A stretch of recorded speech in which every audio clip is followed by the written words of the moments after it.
Hello everyone. इस class में हम ट्रांसड्यूसर के बारे में डिस्कस करेंगे। ठीक है, तो जैसा कि आज का टॉपिक है ट्रांसड्यूसर, ओके, तो हम इसके बारे में आज की क्लास में डिस्कस करेंगे।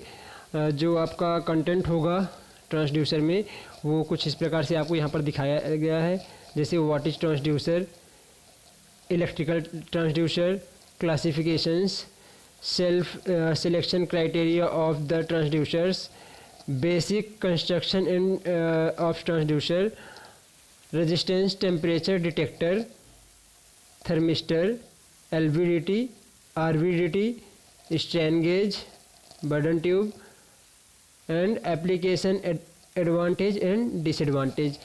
तो इन सारी चीज़ों को हम वन बाय वन डिस्कस करेंगे, लेकिन मैं आपको बता दूं कि जो आपकी क्लास में आज हम डिस्कस करेंगे वो होगा what is transducer, electrical transducer, classifications and selection criteria. ठीक है, और क्या हम इसमें डिस्कस करेंगे, बेसिक जो उसका कंस्ट्रक्शन के जो पार्ट्स होते हैं हम उसके बारे में डिस्कस करेंगे। ठीक है, तो चलिए हम जानते हैं इस क्लास में कि ट्रांसड्यूसर क्या होता है। What is transducer, okay.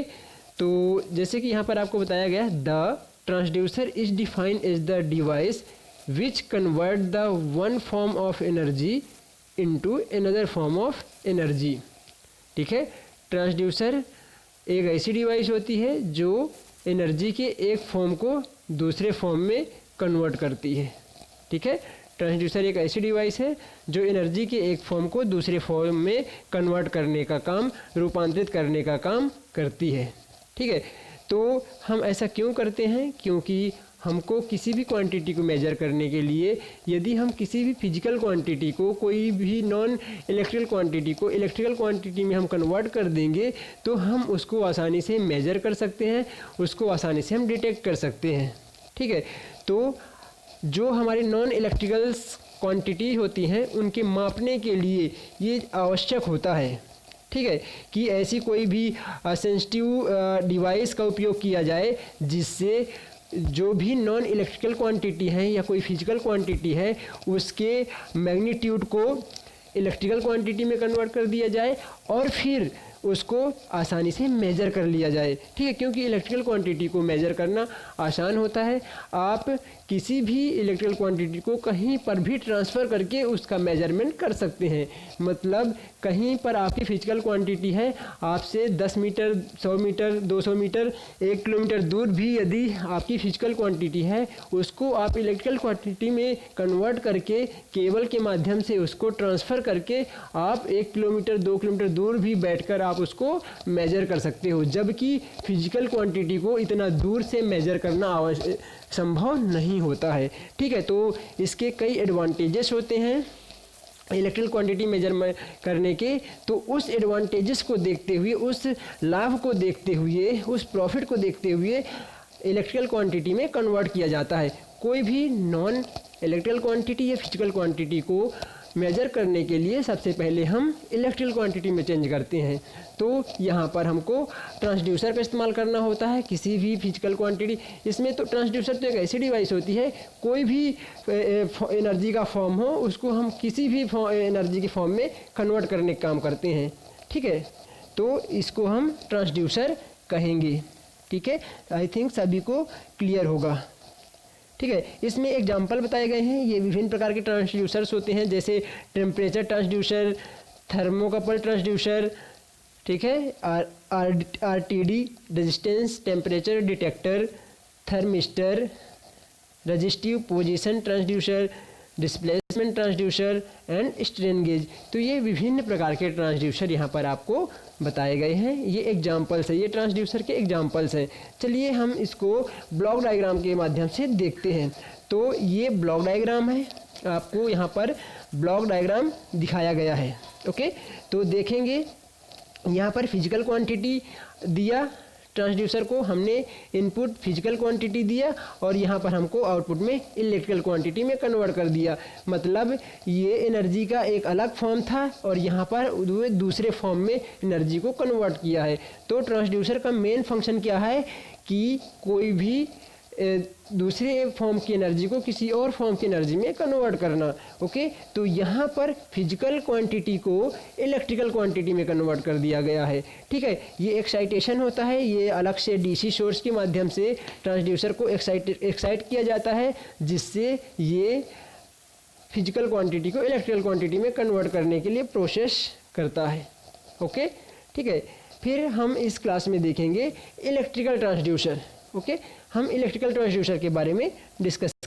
ठीक है, तो इलेक्ट्रिकल ट्रांसड्यूसर को डिस्कस करने से पहले मैं थोड़ा आपको ये बता दूं कि जो ट्रांसड्यूसर होता है ये इलेक्ट्रॉनिक इंस्ट्रूमेंटेशन सिस्टम में अलग अलग कार्य करता है। देखिए, इसका क्या होता है कि जो ट्रांसड्यूसर होता है हमारा, ये उसमें प्रेजेंट जो मैग्नीट्यूड होता है, मापे जाने वाले जो हमारी फिजिकल क्वांटिटी होती है, उसको सबसे पहले ट्रांसड्यूसर डिटेक्ट करता है या उसको सेंस करता है।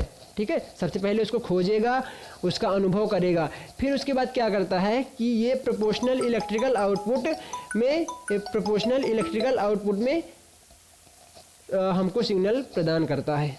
ओके, तो कुछ इस प्रकार से हमको यहाँ पर अलग अलग सिग्नल्स यहाँ पर प्रदान करता है। चलिए हम इलेक्ट्रिकल ट्रांसड्यूसर के बारे में डिस्कस करेंगे। तो the electrical transducer is one which convert the non electrical quantity into the equivalent electrical quantity. ठीक है, तो ऐसा ट्रांसड्यूसर जो नॉन इलेक्ट्रिकल क्वांटिटी को इलेक्ट्रिकल क्वांटिटी में कन्वर्ट करने का काम करता है, उसको हम इलेक्ट्रिकल ट्रांसड्यूसर के नाम से जानते हैं। ओके, जो नॉन इलेक्ट्रिकल क्वांटिटी को इलेक्ट्रिकल क्वांटिटी में, या फिर जो आपको ये डायग्राम बनाया गया, ये इलेक्ट्रिकल ट्रांसड्यूसर का यहाँ पर ब्लॉक डायग्राम दिखाया गया है। ये फिजिकल क्वांटिटी है, इलेक्ट्रिकल क्वांटिटी में चेंज कर दिया। तो यदि इलेक्ट्रिकल क्वांटिटी में कन्वर्ट कर रहा है तो उसको आप इलेक्ट्रिकल ट्रांसड्यूसर बोलेंगे। ठीक है, देखो नॉन इलेक्ट्रिकल क्वांटिटी का मतलब कौन है, जैसे force, displacement, stress and temperature. तो ये नॉन इलेक्ट्रिकल क्वांटिटी होती है। क्लियर है, जो नॉन इलेक्ट्रिकल क्वांटिटी होती है वो क्या होता है, force, displacement, stress and temperature. अब इन क्वांटिटी को इलेक्ट्रिकल क्वांटिटी में चेंज करने के बाद में इनका मेजरमेंट किया जाता है। ओके, तो इलेक्ट्रिकल क्वांटिटी क्या है, करंट एंड वोल्टेज। ठीक है, नॉन इलेक्ट्रिकल क्वांटिटी को इलेक्ट्रिकल क्वांटिटी, करंट या वोल्टेज के फॉर्म में कन्वर्ट किया जाता है, और इसका मेजरमेंट करके हम बता सकते हैं कि फिजिकल क्वांटिटी कितनी होती है।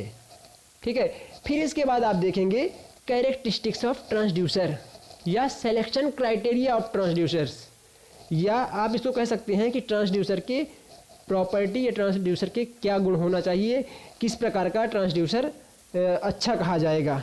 ठीक है, तो यहाँ से आप देखेंगे ट्रांसड्यूसर में रिजिडनेस होना चाहिए, दृढ़ता होना चाहिए।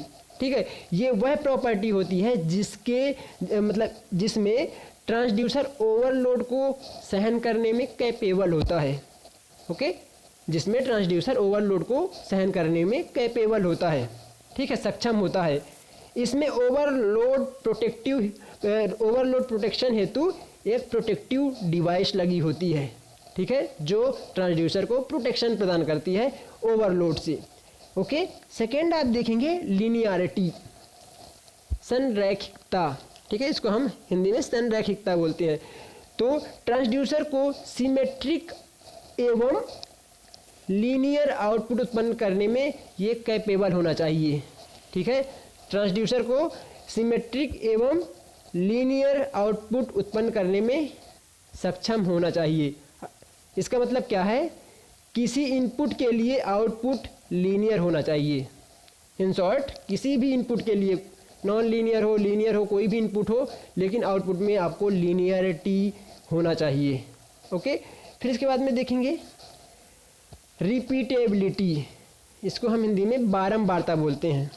ठीक है, तो इसमें क्या होता है कि इसमें जो हमारी डिवाइस है, इसमें बार बार किसी भी इन्वायरमेंटल कंडीशन में मेजरमेंट किया जाए तो हर बार जो आउटपुट है वो लगभग समान आना चाहिए। तो इसको हम रिपीटेबिलिटी बोलते हैं। ठीक है, जितनी बार सेम इन्वायरमेंटल कंडीशन में हम कई बार रीडिंग लेते हैं, वो रीडिंग समान आना चाहिए। ठीक है, इसके बाद देखेंगे कन्वेनिएंट इंस्ट्रूमेंटेशन। तो ये सुविधाजनक यंत्रीकरण। ठीक है, इसको अपन हिंदी में क्या बोलेंगे, सुविधाजनक जनक यंत्रीकरण। ठीक है, तो यहाँ क्या होता है कि यहाँ जो सिग्नल से नॉइज के उच्च अनुपात के लिए आउटपुट का मान पर्याप्त रूप से हाई होना चाहिए।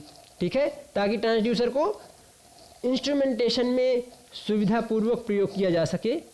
ठीक है, इसके बाद आप देखेंगे हाई स्टेबिलिटी एंड रिलायबिलिटी।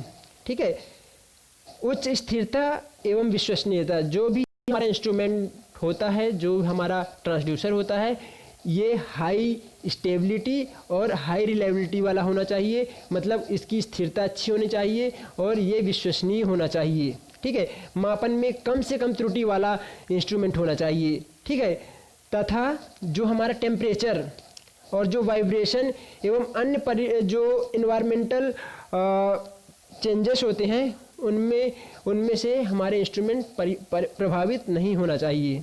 ठीक है, इसके बाद देखेंगे गुड डायनेमिक रिस्पॉन्स, अच्छा गतिज परिणाम। ठीक है, तो ये क्या होता है कि आउटपुट इनपुट के साथ एक विश्वसनीय परिणाम देना चाहिए। यह एक विश्वसनीय परिणाम देता है। यहाँ आउटपुट एवं इनपुट दोनों ही टाइम के फलन होते हैं, समय के फलन होते हैं। ठीक है, इसके बाद में आप देखेंगे बेसिक कंस्ट्रक्शन ऑफ ट्रांसड्यूसर। ठीक है, तो जो यहाँ पर बेसिक कंस्ट्रक्शन बताया गया है, यहाँ पर आपको बेसिक कंस्ट्रक्शन बताया गया है। It consist of two important part. क्या होता है, एक सेंसिंग एलिमेंट और दूसरा होता है ट्रांसडक्शन एलिमेंट। इसके दो एलिमेंट्स होते हैं, एक सेंसिंग एलिमेंट होता है, दूसरा ट्रांसडक्शन एलिमेंट होता है। ठीक है, तो सेंसिंग एलिमेंट क्या होता है, ऐसा एलिमेंट होता है जो किसी भी इलेक्ट्रिकल क्वांटिटी को, तो सेंसिंग एलिमेंट की हम बात कर रहे थे। तो जो सेंसिंग एलिमेंट होता है वो ऐसा पार्ट होता है जो किसी भी भौतिक राशि को सेंस करने का काम करता है। ठीक है, ये सेंसिंग एलिमेंट होता है। ओके, फिर इसके बाद आप बात करेंगे हम ट्रांसडक्शन एलिमेंट। तो ट्रांसडक्शन एलिमेंट वे एलिमेंट होते हैं जिसमें जो सेंसिंग एलिमेंट के द्वारा सिग्नल सेंस किए जाते हैं, महसूस किए जाते हैं या अनुभव किए जाते हैं, उनको रूपांतरित करने का काम करता है ट्रांसडक्शन एलिमेंट। ठीक है, तो ये जो एलिमेंट होता है ये भौतिक राशियों को रूपांतरित करता है इलेक्ट्रिकल राशि में। ठीक है, फिजिकल क्वांटिटी को इलेक्ट्रिकल क्वांटिटी में कन्वर्ट करने का काम करता है। ओके, तो कुछ इस प्रकार से यहाँ पर आपका ट्रांसड्यूसर था। हमने विभिन्न प्रकार की चीज़ों को यहाँ पर जाना। Okay, thank you.